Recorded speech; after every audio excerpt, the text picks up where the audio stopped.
कोयला, लोहा, uranium, mica, दुनिया की बड़ी बड़ी फैक्ट्रियां और कंपनियां इन खनिजों से बनती और चलती हैं।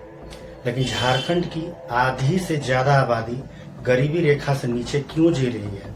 क्या यह राज्य किसी श्राप का शिकार है? आज हम इस रहस्यमय सफर पर निकलेंगे। तो आइए वीडियो को शुरू से शुरू करते हैं। झारखंड, जमीन का सोना, लोगों की भूख। झारखंड का नाम ही बताता है, झाड़ यानी जंगल और खंड यानी टुकड़ा। यह सचमुच जंगलों, पहाड़ियों और नदियों की धरती है। हजारों साल पहले यहाँ आदिवासी समुदाय बसे। मुंडा, संथाल, हो, उरांव। उनकी जिंदगी जंगलों से जुड़ी थी। वे जमीन को मां मानते थे। फिर आए अंग्रेज। साल 1765 ब्रिटिश ईस्ट इंडिया कंपनी ने इस इलाके को अपने कब्जे में लिया और फिर शुरू हुई खनिजों की खोज। रामगढ़ और दामोदर घाटी में कोयले की खान खोजी। धीरे धीरे पूरा क्षेत्र ब्रिटिश इंडस्ट्रियल मशीन का ईंधन बनने लगा। लेकिन उस ईंधन ने आदिवासियों की जिंदगी जला डाली। जंगल छीने गए, जमीन छीनी गई और लोगों को मजदूरी पर मजबूर किया गया। 1947 भारत आजाद हुआ। लोगों को उम्मीद थी कि अब हालात बदलेंगे, लेकिन झारखंड तब तक बिहार का हिस्सा था। खनिज तो निकलते रहे, लेकिन विकास की रोशनी गांवों तक नहीं पहुंची। आदिवासी समुदायों ने बार बार आवाज उठाई, हमारे जंगल, हमारी जमीन हमें लौटाओ।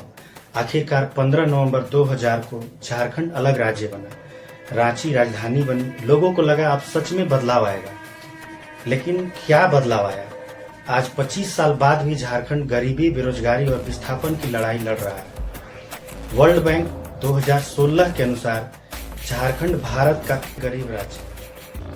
भारत के कुल कोयले का 27% यहीं से निकलता है। लौह अयस्क का प्रतिशत झारखंड देता है। बॉक्साइट, तांबा, यूरेनियम और सोना तक सब यहाँ की धरती में है, जिसने झारखंड को दुनिया के नक्शे पर खास बनाया। झारखंड को मिनरल हार्टलैंड ऑफ इंडिया कहा जाता है। लेकिन यही खनिज आज इन लोगों की सबसे बड़ी कमजोरी भी बन गए हैं। खनिजों से निकलने वाली चमक झारखंड के गांवों तक नहीं पहुंच पाती, बल्कि वहां पहुंचती है धूल, बीमारी और गरीबी। झारखंड की धरती सिर्फ खनिजों के लिए नहीं, बल्कि संघर्षों के लिए जानी जाती है। जंगल बचाओ आंदोलन, पत्थलगड़ी आंदोलन जैसे कई आंदोलन हुए। ये सब एक ही सवाल पूछते हैं, विकास किसका और कीमत कौन चुकाएगा? SACW की रिपोर्ट बताती है, खनन परियोजनाओं पिछले दशकों में लगभग ज्यादा लोगों को विस्थापित किया। गांव उजड़े, पहचान खोई और लोग शहरों की झुग्गियों में समा गए। इसे कहते हैं रिसोर्स कर्स।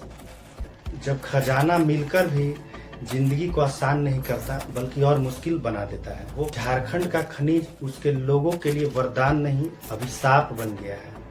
तो सवाल उठता है, क्या यह खजाना कभी लोगों की जिंदगी बदल पाएगा? लेकिन अंधेरे में भी कुछ रोशनियां हैं। ऐसे कई संस्थाएं हैं जो अल्ट्रा गरीब परिवारों के साथ काम कर रही हैं। द वाटर चैनल 2021 की रिपोर्ट बताती है, महिला समूहों ने कई गांवों में रोजगार और आत्मनिर्भरता की राह खोली है। पर इतने प्रयासों से कहां कुछ ज्यादा होने की संभावना है। पर छोटे प्रयास कुछ बदलाव जरूर ला रहे हैं। सर्वे कहता है कि अब भी लगभग आदिवासी, मूलवासी गरीबी से जूझ रहे हैं। लेकिन यह भी सच है कि शिक्षा, सामूहिक प्रयास और सही नीतियां झारखंड को नई दिशा दे सकती है। इन 25 सालों में यहाँ अभी तक ना ही नियोजन नीति, स्थानीय नीति, डोमिसाइल पॉलिसी, इन सब पर अभी तक कुछ स्पष्ट क्लियर नहीं हो पाया है। जबकि ये किसी भी राज्य के लोगों के विकास के लिए बेहद जरूरी चीजों में से एक है। इन पर काम किया जाना बेहद जरूरी है।